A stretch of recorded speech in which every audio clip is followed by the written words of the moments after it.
in Captain America Civil War. We're looking at the repercussions of all of the Marvel movies up to this point. Civil War is about the government saying, hold on a second, Avengers, just because you can be first responders across the globe doesn't mean you should be.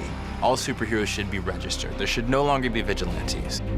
Cap believes there's one course of action they should take, and Tony believes there's another. There's this rift, and we put their relationship in the balance as well as the Avengers. We wanted to have a third party who wasn't even necessarily involved in that argument, and we kept talking about Black Panther. He's a monarch, and at the same time, he's the superhero, but there's a certain mystery about the character. Fun thing about Civil War is it's almost as many players as we've ever had in our films showing up together. So Wanda Maximoff, for instance, who we saw struggle with her abilities in Ultron, we see exactly how powerful she is. She's more understanding of her skills, and she has like quite a great emotional journey in this one. It's not villain versus hero, it's friends, it's family. Civil War is the right movie and the right moment for where the Marvel Cinematic Universe is and for where these characters are. It's going to challenge the way that you think about Tony Stark.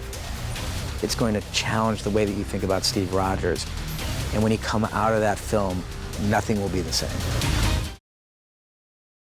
Hey YouTubers, it's Charlie. So new Captain America Civil War behind the scenes footage. Let's talk a little bit about what's going on with Black Panther in the movie. They gave us a little bit of a tease, but we have a pretty good idea. So the way the Russos are talking about Black Panther in this movie make it sound like he has almost nothing to do with what's going on between Captain America and Iron Man, the Sokovia Accords, like the big line in the sand that's drawn. It's a little more helpful if you think about it in the context of comic book Civil War. It's really like a gun control issue. Like Tony Stark wants gun control, so he wants to issue all these regulations. Captain America is all about civil liberties, so that's where they draw the line in the sand. But in this movie, it sounds like Black Panther isn't in on any of that. Why then is he kicking the shit out of Winter Soldier in this trailer?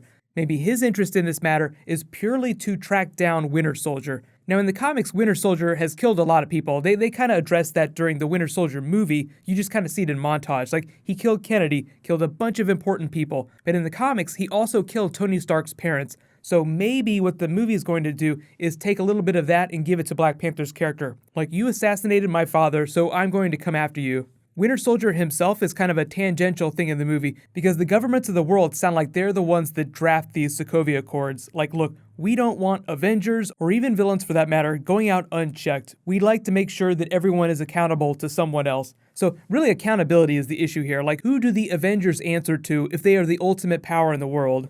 You can kind of see the darkest timeline version of this where it gets into Watchmen territory. Like, that's like the cynical version of this.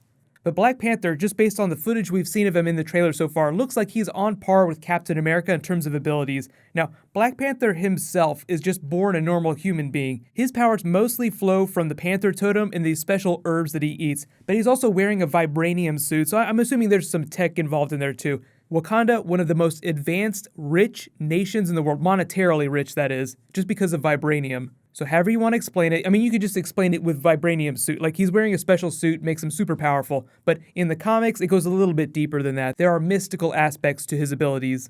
But in terms of fighting ability in this movie, looks like he's about on par with Captain America and Winter Soldier. That's kind of the point of the movie, making sure that everyone's evenly matched because they're all friends fighting with each other. They don't want you to have a clear favorite. Even though it's Captain America's movie, he's probably going to be the one you walk away with identifying the most. Speaking of fighting abilities, what about Scarlet Witch and Vision? Because they did say, Scarlet Witch very much more in command of her abilities in this movie, but she has a much more emotional arc, so I'm guessing that's going to be her Achilles heel. Like, they balance all the characters in some way. Like, Hulk can't control his abilities, so yeah, he could be super powerful if he had the mind of Banner when he was the Hulk. Black Widow, very capable, amazing fighter, but doesn't have the gear that the other people have, so she's not quite as strong. So everybody has their own weaknesses that kind of help balance them out. Vision is the real question mark though. I'm curious to see why he hasn't appeared in any of these trailers. They probably had a hard time keeping him from turning into this Deus Ex Machina character because he wields an Infinity Stone, and he has no loyalties to any of the characters over other characters. Like, I think the idea is that he's the most objective character possible. Like, he's probably bemused with the idea of all these internal politics that are going on the Earth. That's actually a good question for you guys. Let me know in the comments, what do you think that Vision is going to be doing in this movie? Because it sounds like he's going to wind up being Team Iron Man. So, like, what is going to happen to keep him from just shutting everyone down at the same time? Because he's more powerful than anyone else. So there has to be a really compelling reason for him to just not go out and, like, capture everyone else when they refuse to sign the Sokovia Accords. But in related news, there is some new Doctor Strange video, so I'll totally do a video for that tomorrow. The very first X-Men Apocalypse trailer is also dropping. I have no idea when. I think it's going to come in the morning, so I'll probably end up doing that video first. Be sure to subscribe to get it. If you want updates on when all those videos are coming, you can follow me on Twitter and Facebook. There are links for that at the bottom of the description. So while you wait for everything else to post, you can click here for my Captain America Civil War trailer video, and you can click here for my latest Star Wars trailer. It's probably like the last big Star Wars trailer before the actual movie comes. Thank you so much for watching, everybody. Let's high five. I'll see you guys tonight.